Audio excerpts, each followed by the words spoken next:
بسم اللہ الرحمن الرحیم۔ سورہ بقرہ کی آیت نمبر 91 سے آج پڑھیں گے۔ اعوذ باللہ من الشیطان الرجیم، بسم اللہ الرحمن الرحیم۔ وَإِذَا قِيلَ لَهُمْ آمِنُوا بِمَا أَنزَلَ اللَّهُ قَالُوا نُؤْمِنُ بِمَا أُنزِلَ عَلَيْنَا وَيَكْفُرُونَ بِمَا وَرَاءَهُ وَهُوَ الْحَقُّ مُصَدِّقًا لِمَا مَعَهُمْ قُلْ فَلِمَ تَقْتُلُونَ أَنْبِيَاءَ اللَّهِ مِنْ قَبْلُ إِن كُنْتُم مُؤْمِنِينَ۔ بنی اسرائیل کو اللہ تبارک و تعالیٰ کے احکام ماننے کی طرف راغب کرنا مقصود ہے، اور مختلف آیات میں ان کو یہ نصیحت کی گئی کہ اللہ نے جو نازل کیا ہے، اللہ نے مختلف انبیاء اور رسل بھیجے، وہ جو احکام اور پیغام لے کے آئے ان کو قبول کرو۔ نبی کریم صلی اللہ علیہ وآلہ وسلم آخری نبی اور رسول بن کے آئے، اور تورات کے اندر ان کی تشریف آوری کے متعلق آیات موجود ہیں، پیشین گوئیاں موجود ہیں، ان کی نشانیاں موجود ہیں، تو تم کیوں ان پر ایمان نہیں لے کے آ رہے؟ اور پھر قرآن اللہ تعالیٰ نے نازل کیا، اور قرآن تصدیق کر رہا ہے تورات کی، تمہارے جو احکام نازل ہوئے ان کی حضرت موسیٰ علیہ السلام کا بار بار ذکر ہو رہا ہے، تو تم کیوں اس پر ایمان نہیں لے کے آ رہے؟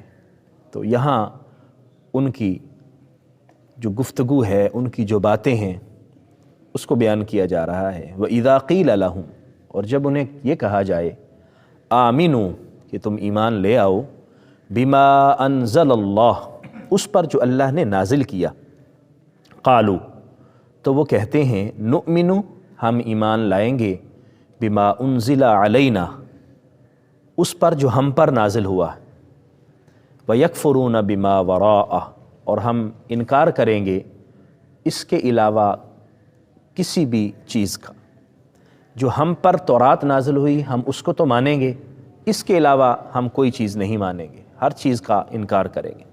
وَهُوَ الْحَقُّ مُصَدِّقًا لِمَا مَعَهُمْ، حالانکہ یہ سچ ہے اور تصدیق کر رہا ہے اس کی جو ان کے پاس ہے، جو ان کے پاس تورات کی تعلیمات ہیں، قرآن ان کی تصدیق کر رہا ہے۔ اب یہاں ان کے ایک طرز عمل کو بیان کیا گیا کہ ان کو جب ایمان لانے کی بات کی جاتی ہے تو وہ یہ کہتے ہیں کہ ہم تو کسی اور کو نہیں مانیں گے، بس حضرت موسیٰ کو اور حضرت موسیٰ پر نازل ہونے والی تورات کو مانیں گے، بس اس کے علاوہ ہم کسی اور چیز پر ایمان نہیں لے کے آئیں گے۔ اب وہ جو ان کا یہ دعویٰ ہے کہ ہم تورات کو مانیں گے، تورات کے علاوہ کسی کو نہیں مانیں گے، اللہ تعالیٰ نے اس کا بھی ذکر کیا ہے کہ تم جو یہ دعویٰ کر رہے ہو کہ ہم صرف تورات کو مانتے ہیں، تو جو تم تورات کو مانتے ہو اللہ تو وہ بھی جانتا ہے، اور ہم پچھلی آیات میں بارہا یہ پڑھ چکے ہیں کہ انہوں نے کیسے تورات کے احکام کی دھجیاں اڑائی ہیں۔ حضرت موسیٰ علیہ السلام جب کوئی بات کہتے تو کیسے یہ نافرمانی کرتے، اور کس طرح حضرت موسیٰ علیہ السلام پر نازل ہونے والی آیات کو قبول کرنے سے انکار کرتے رہے۔ اب اللہ تبارک و تعالیٰ نے پھر ان سے پوچھا، فرمایا تم یہ کہتے ہو کہ ہم تورات پر تو ایمان لاتے ہیں، اس کے علاوہ کسی کو نہیں مانتے، پھر بتاؤ، قل فَلِمَ تَقْتُلُونَ أَنْبِيَاءَ اللَّهِ، پھر بتاؤ تم نے اللہ کے نبیوں کو قتل کیوں کیا، کیوں کرتے رہے ہو، من قبل، اس سے پہلے، ان کنتم مؤمنین، اگر تم مومن ہو۔ اب یہ بنی اسرائیل اپنی پاکی دامہ بیان کر رہے ہیں کہ ہم تو تورات کو بہت ماننے والے ہیں، اس کے علاوہ ہم سے کوئی اور نہیں مانا جاتا، تو اب جو تورات کو یہ مانتے ہیں وہ بھی ہمارے سامنے ہے ساری باتیں۔ اللہ تعالیٰ نے ان پر کتنے انعام نازل فرمائے، کتنی مہربانیاں کی، اور انہوں نے بار بار اس کو توڑا، اللہ کے وعدوں کو توڑا، اللہ کے نبیوں کو قتل کیا، تو اب اپنے آپ کو پاک باز بنا رہے ہیں کہ ہم تو تورات کو مانتے ہیں۔ وہ شیفتہ نے کہا تھا کہ اتنی نہ بڑا پاکی دامہ کی حکایت، دامن کو ذرا دیکھ، ذرا بند قبا دیکھ، اپنے آپ کو تم پاک باز سمجھ رہے ہو اور بنا رہے ہو اور دکھا رہے ہو، حالانکہ تمہارا ماضی سارے کا سارا نبیوں کی نافرمانیوں سے بھرا پڑا ہے، پھر تم کس بل بوتے پہ کہتے ہو کہ ہم تو تورات کو مانتے ہیں؟ انبیاء کرام کو قتل کیا تم نے۔ وَلَقَدْ جَاءَكُمْ مُوسَىٰ، تمہارے پاس حضرت موسیٰ علیہ السلام آئے بالبینات، واضح نشانیاں لے کر۔ حضرت موسیٰ علیہ السلام نے ید بیضاء کے ذریعے کتنی اپنی نشانیاں دکھائیں، معجزات دکھائے۔ اپنے عصا کو پتھر پہ مارا اور چشمے جاری فرما دیے، دریا پہ مارا تو جدا ہو گیا اور ان کو رستہ مل گیا اور یہ نکل گئے۔ یعنی بار بار حضرت موسیٰ اپنی نشانیاں اور معجزات دکھاتے رہے، لیکن پھر کیا ہوا؟ ثم اتخذتم العجل من بعدہ، پھر تم نے کیا کیا؟ تم نے بچھڑے کو اپنا معبود بنا لیا ان کے بعد۔ اگر تورات پر اتنا ہی عمل ہے تو پھر یہ کیا ہے؟ وَأَنْتُمْ ظَالِمُونَ، اور تم ظالم تھے، یعنی شرک میں مبتلا ہو گئے تھے تم، اور تم نے بچھڑے کو اپنا معبود بنا لیا۔ حضرت موسیٰ علیہ السلام کو مانتے ہو تو حضرت موسیٰ علیہ السلام کی یہ ساری جو نافرمانیاں ہیں پھر یہ تم نے کیوں کی ہیں؟ وَإِذْ أَخَذْنَا مِيثَاقَكُمْ، اور ہم نے تم سے پختہ وعدہ لیا تھا، وَرَفَعْنَا فَوْقَكُمُ الطُّورَ، اور ہم نے تمہارے اوپر طور کو بلند کر دیا۔ یہ ہم پیچھے پڑھ آئے ہیں کہ ان کو جب کہا گیا کہ یہ اللہ کا حکم مانو اور وعدہ کرو تو یہ ادھر ادھر ہونے لگے، پس و پیش کرنے لگے، تو اللہ تعالیٰ نے فرشتے کو بھیجا اور طور پہاڑ کو ان کے اوپر کر دیا گیا۔ یا تو پھر یہ عمل کر لو، اللہ کے ساتھ وعدہ کر لو، یا پھر تیار ہو جاؤ عذاب کے لیے۔ انہوں نے وعدہ کر لیا، جی ٹھیک ہے جی ہم مانیں گے، ڈر سے وعدہ کر لیا مانیں گے۔ پھر کیا ہوا؟ خذوا ما آتیناکم بقوہ، اللہ نے فرمایا کہ پکڑو لو جو ہم تمہیں عطا کر رہے ہیں، قوت کے ساتھ، مضبوطی کے ساتھ وہ لے لو۔ واسمعوا، اور سنو، اللہ کے احکام سنو، اللہ کے نبی جو بیان کرتے ہیں وہ اچھی طرح سماعت کرو اور اس پر عمل کرو۔ قالو، تو انہوں نے کیا کہا؟ سمعنا وعصینا، ہم نے سنا اور ہم نے نافرمانی کی۔ حالانکہ ہونا یہ چاہیے تھا کہ ہم نے سنا اور ہم نے اطاعت کی۔ اب یہ اس وقت بھی انہوں نے سنا اور نافرمانی کی، اور جب نبی کریم صلی اللہ علیہ وسلم کا دور آیا تو ظاہری طور پر بعض اوقات اہل ایمان کی موافقت کرتے ہوئے یہ کہہ دیتے کہ ہم نے سنا، اور اطعنا کے لفظ کو چینج کرتے ہوئے اسینا کے ساتھ تبدیل کر دیتے، ایسے زبان کو جو ہے وہ ٹیڑھا کرتے کہ محسوس نہ ہوتا، ایسا لگتا جیسے یہ اطعنا کہہ رہے ہیں لیکن کہتے اسینا، ہم نہیں مانیں گے۔ تو تم نے یہ کہا سمعنا و اسینا، حالانکہ کہنا چاہیے تھا سمعنا و اطعنا، ہم نے سنا اور ہم نے اطاعت کی، تم نے سنا اور نافرمانی کی۔ وَأُشْرِبُوا فِي قُلُوبِهِمُ الْعِجْلَةَ، اور تمہارے دلوں میں بچھڑے کی محبت راسخ ہو گئی۔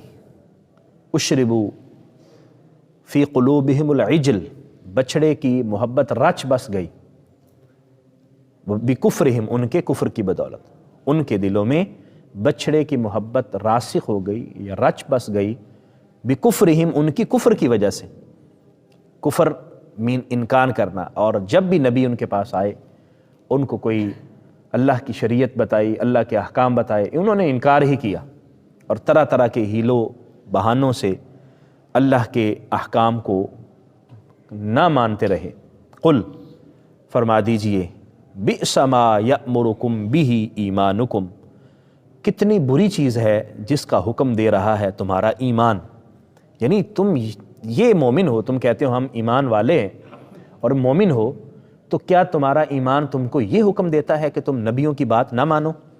انبیاء کرام کو قتل کرنے میں تم شامل رہے ہو، انبیاء کرام کی نافرمانی میں تم شامل رہے ہو، اور اب جب کہ نبی کریم صلی اللہ علیہ وسلم تشریف لے آئے ہیں اور وہ قرآن جو تمہاری کتاب کی بھی تصدیق کر رہا ہے اور وہ ساری تعلیمات تمہیں حق اور سچ بتا رہا ہے، تم ان کو ماننے کی بجائے نافرمانی پر تلے ہوئے ہو، یہ تمہارا ایمان تمہیں حکم دیتا ہے، تو کتنی بری بات ہے یہ کیسا ایمان ہے؟ ان کنتم مؤمنین، اگر تم مومن ہو تو ایمان تو اچھی باتوں کا حکم دیتا ہے، ایمان کو اطاعت کا نام ہے۔ ایمان نام کس بات کا ہے؟ فرما برداری کا۔ آمن یؤمن ایمانن کا مطلب ہی یہ ہے، تسلیم کر لینا، سر تسلیم خم کر دینا، اسلام کا معنی ہی یہ ہے، جھک جانا۔ تو تمہارا ایمان تمہیں نافرمانی کا حکم دیتا ہے، یہ کیسا ایمان ہے؟ یہ تو بہت برا ایمان ہے۔ مطلب یہ ہے کہ تمہارا ایمان نہیں ہے، اور تم جو دعوے دار ہو کہ ہم مومن ہیں تو تم مومن بھی نہیں ہو۔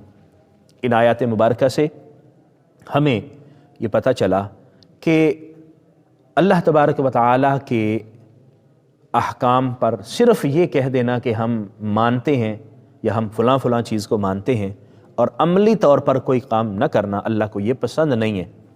بنی اسرائیل نے زبانی تو یہ کہا تھا کہ ہم ایمان لا رہے ہیں، لیکن حقیقتاً انہوں نے تورات پر بھی ایمان صحیح معنوں میں عملی طور پر جس طرح چاہیے تھا وہ ایمان نہیں لے کے آئے۔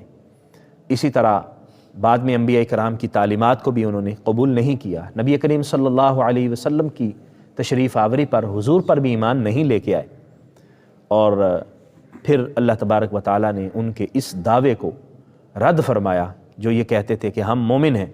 فرمایا اگر تم مومن ہو تو پھر یہ عمل کیوں کرتے رہے؟ اس میں ہمارے لیے سبق ہے کہ جب ہم یہ دعوے دار ہیں کہ ہم نبی کریم صلی اللہ علیہ وسلم کے امتی ہیں، ہم یہ دعویٰ کرتے ہیں کہ ہم حضور علیہ السلام پر ایمان لے کے آئے، حضور کی تعلیمات قرآن پر ایمان رکھتے ہیں، تو پھر ہمارا طرز عمل حضور کی تعلیمات سے مختلف کیوں ہے؟ پھر ہمارا طرز عمل قرآن کی تعلیمات سے مختلف کیوں ہے؟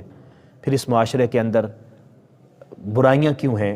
ہم جس معاشرے میں رہتے ہوئے برائیاں کر رہے ہیں یہ ہمارے اندر کیوں ہیں؟ جھوٹ، شراب نوشی، رشوت، قتل و غارت، چوری وغیرہ وغیرہ، ملاوٹ، ذخیرہ اندوزی، یہ سارے وہ عمل جو پہلے لوگ کرتے رہے اور اللہ ان کو عذاب دیتا رہا۔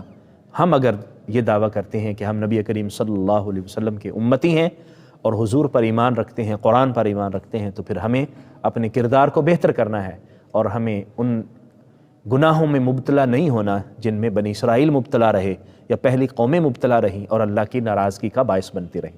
اللہ کریم ہمیں سمجھنے کی، عمل کی توفیق عطا فرمائے۔ وآخر دعوایا ان الحمد للہ رب العالمین، آمین۔